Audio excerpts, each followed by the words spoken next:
How do you guys feel So working far, together for the 2 first time out with of this 6 kind na of like a ang couches natin who have experienced speed dating with Betty, Ryan, and Direct. working together? We hope everyone is enjoying, by the way. Also, dito sa team online, don't forget to use our hashtags. Hashtag only we know and hashtag only we know launch. Yeah, masayang syempre masaya siyang So again, proseso. comment down below guys. Anytime naman na may sa bagong inyo kanina, experience, diba? Are labels important to you? Yes or no? It's always a great We'd experience. love to hear your Learn comments from each down below. other. Napaka-ano talaga. Like what I mentioned earlier.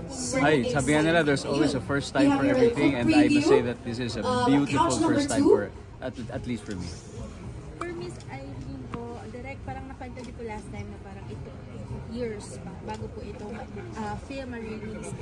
Kamusta po that finally that tinawag itong destiny for the film na ma-release na po ngayon? Ayun, sabi namin yung t-shirt namin nung last date is nakalagay, dahil wala pa siyang title, nakalagay lang sa t-shirt namin, we're doing a movie about dating. So, now that the wait is almost over, dahil papalabas na kami sa June 11, ayun, syempre exciting, and it's always, sa hinaba-haba ng prosesyon, sa tagumpay nawa matuloy. Sa tagumpay nawa. Why is it like this kind of story? Like, parang soft siya na medyo may patagong suntok at the end yung napili niyo po para po kay Miss Charo and Sweetie. Naisip siya, marami siyang pinagdaanan bago na pero yung germ ng concept it's that kind of it's that kind of love between an older woman and a younger man. Pero kung ano yung klaseng pag-ibig na yon, na-develop siya through the years, and then nakatulong kung ano yung meron sa mundo, kung ano yung pakiramdam natin ngayon sa panahon, at sana makita yun sa pelikula kasi yun talaga yun yung laman ng pelikula. Nasaan tayo ngayon? Sige po. There is always stereotyping in relationships, di ba? And you're dealing with May December affair in this movie, di ba? Are you breaking the rules in this movie? Sana panoorin ninyo para makita ninyo kung ano yung without spoiling it too much. It's really that, no, yung sinasabing no labels and or no definitions. Dahil sanay tayo sa society, yun na nga, mag-stereotype, pag may nakikita tayong magkasama, uy, ganyan sila, or ganyan sila, uy, ano yung mga yan? Parang gano'n. We're always curious about other person's lives, but what do we really know about relationships? So, Why can you not tell us straight kung ano yung ano? Spoiler kasi spoiler siya? Oo, spoiler siya. Pero, spoiler on your part, not on our part. Not on your part, yeah. On my part, kasi madamot ako. Charot! Okay. Hindi. Ano naman, so, experience siya eh. That's why you have to experience it in the cinema, you have to experience the story. Because, of course, it's a journey of life and love and soul. So, mahirap siyang tukuyin. Katulad ng iba kong pelikula lagi. Miss Charo, women who are in May December affair are always ostracized, di ba? Yes. They are always looked upon with condescension, di ba? Will you be sure na after this movie, mag-iiba yung tingin sa women in an May December affair? May iba I'm asking Miss Charo. Sorry. Kasi parang malaking bubog ko doon. Go na. Malaki ang bubog ni Direk Irene doon.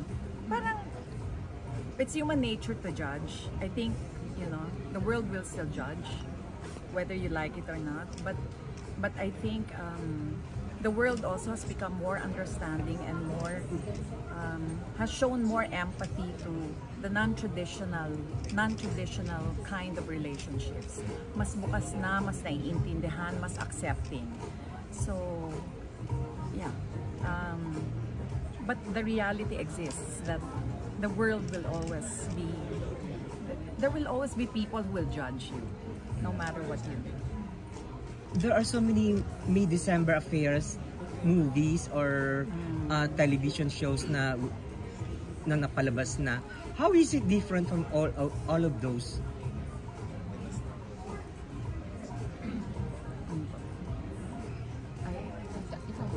Paano siya na iba? Because kung hindi siya may iba, it's just one of those, right? Yeah. Mm-mm. So it's for everyone to experience it. There's a soulful experience. It's, you know, it's for some of the people who have seen it, they say it's very immersive. Para kang pumapasok sa kwento ng dalawang magkaibigan na nagkakilala, and then naging ano lang sila, open to their own vulnerabilities. It's a slice of life. It's nothing big, very nuanced, but there's deep emotional vulnerability in the characters. Ding Dong, you always go out of your comfort zone. Is this one of those? Yes, definitely.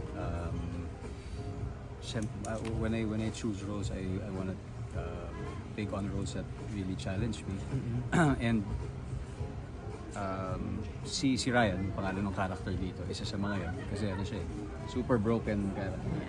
Kaya, and I mean, pati sa yung physicality niya, that's something that I really experimented on. So, type ko yung mga ganito. Medyo uncomfortable na mga roles. Pero dahil uncomfortable meaning because of the emotional baggage na dala ng character. One last question. What do you put at risk by doing this assignment?